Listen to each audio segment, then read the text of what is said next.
जब तक माँ पूरे अपने होशो हवास में खो के आधी पागल हो के और इन पे ना चिल्लाए तब तक इनको समझ नहीं आता। इनको समझ ही नहीं आता कि मम्मा परेशान हो रही है, मम्मा इतना काम करती है, सारे घर का काम करती हैं, उसके बाद में हमसे क्या उम्मीद रखती हैं कि हम सिर्फ अपना खुद का थोड़ा सा काम कर लें।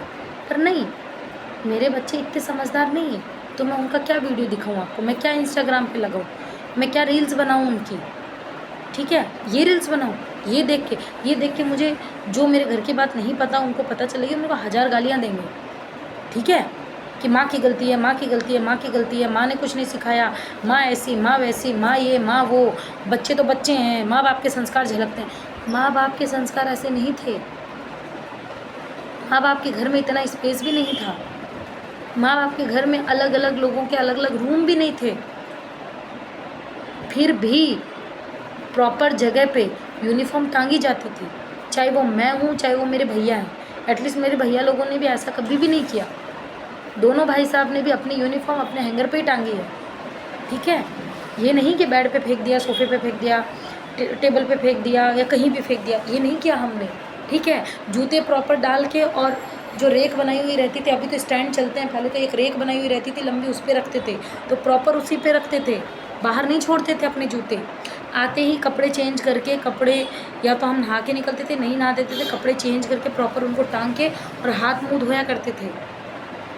और ये चीज़ हमें हमारे माँ बाप ने कभी नहीं कही कि तुम ये करो, पर हम ये करते थे क्योंकि उन्होंने शायद बचपन में सिखाया होगा, उसको हमने फॉलो किया। यहाँ पे बचपन में सिखाई बात तो बच्चों को याद नहीं रहती है, ठीक है। तो माँ बाप के संस्कार क्या याद रहेंगे इनको।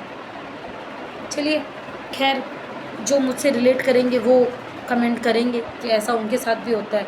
बाकी मुझे लगता है कि ऐसे बच्चे, नायाब बच्चे भगवान ने मुझे ही दिए हैं। उसके बाद जब मैं इनको डांटती हूँ, जब थोड़ा चिल्लाती हूँ, गुस्सा करती हूँ, तब ये भाग भाग के उठाएंगे, रखेंगे, करेंगे।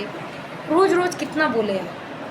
पहले मैं सब कुछ प्रॉपर उठा उठा के खुद रखती थी, सब सेट करती थी, सब ऑर्गेनाइज रखती थी। मेरे को बड़ा ऑर्गेनाइज घर रखने का भूत सवार था, ओसीडी की दिक्कत ही समझ लो मुझे।